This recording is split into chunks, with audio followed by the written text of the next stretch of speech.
senyawa dengan nama sebagai berikut: N-pentana, 2-metilbutana, 2,2 dimetilpropana, dan N-heksana. Nah, katanya tentukan urutan yang menunjukkan kenaikan titik didih.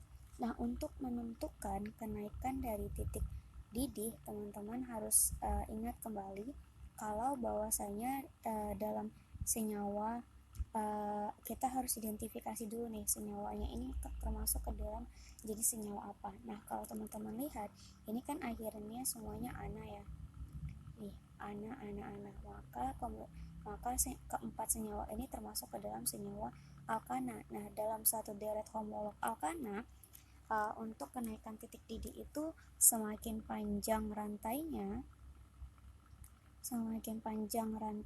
maka titik didihnya juga semakin tinggi gitu.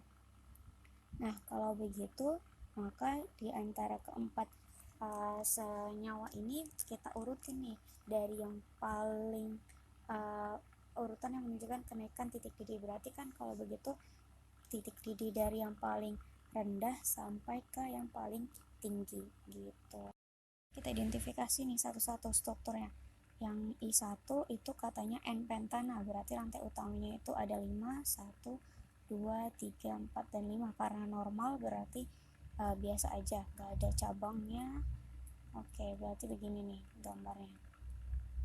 Oke, kita lanjut ke yang nomor I2. I2 katanya 2-metilbutana, berarti rantai utamanya itu adalah butana, punya 4 atom C, 1, 2, 3, dan 4. Kemudian kata di atom nomor 2 itu ada gugus metil, berarti di sini ada metil. CH3 berarti di sini CH3, di sini CH aja, di sini CH2, dan di sini CH3. Oke. Kemudian ini yang nomor 3-nya, yang 3-nya itu ada dimetilpropana, berarti itu ada 3 atom C karena ini rantai utamanya. 1, 2, 3. Kemudian di atom nomor 2 itu ada 2 metil, maka bakal begini nih. Oke, ini jadi CH3. Nah, kemudian yang keempat itu katanya normal heksana. Heksana itu C-nya ada 6, berarti 1, 2, 3, 4, 5, dan 6. Ini CH3, ini CH3, ini CH2, ini CH2,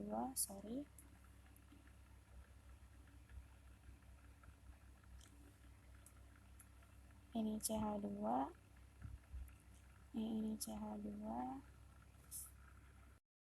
kemudian ini CH2. Oke, kalau teman-teman lihat di antara keempat senyawa ini, urutan yang paling panjang itu kan yang ini ya, yang nomor 4 gitu. Berarti kalau begitu untuk option yang A sampai C ini bisa teman-teman perhatikan, karena kan katanya urutan yang menunjukkan kenaikan titik didih, berarti dari yang paling rendah sampai yang paling tinggi.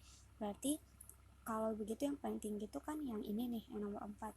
Oke, kita tandain dulu nih yang paling tinggi. Paling tinggi nih, berarti kalau begitu senyawa dengan nomor 4 ini berada di paling akhir. Nah, kalau begitu kita lihat nih mana senyawa yang paling punya rantai paling pendek. Nah, kalau teman-teman perhatikan, ini kan punya 5, nomor 1 ini kan punya 5 atom C nih dengan rantai lurus. Nah, yang nomor 2 juga punya jumlah atom C itu 5, tapi rantai lurusnya itu ada 4. Sementara yang nomor 3 itu punya rantai lurusnya itu C-nya itu 3, tapi ada 2 cabang. Nah, kalau teman-teman lihat di antara ketiganya nih, yang paling pendek itu adalah atom C, atom atau senyawa yang ada di nomor 3. Berarti inilah yang paling rendah nih di antara keempat senyawa. Nah, selanjutnya kita tentuin yang nomor 1 dan nomor 2. Nah, kalau teman-teman lihat di sini kan ada cabang.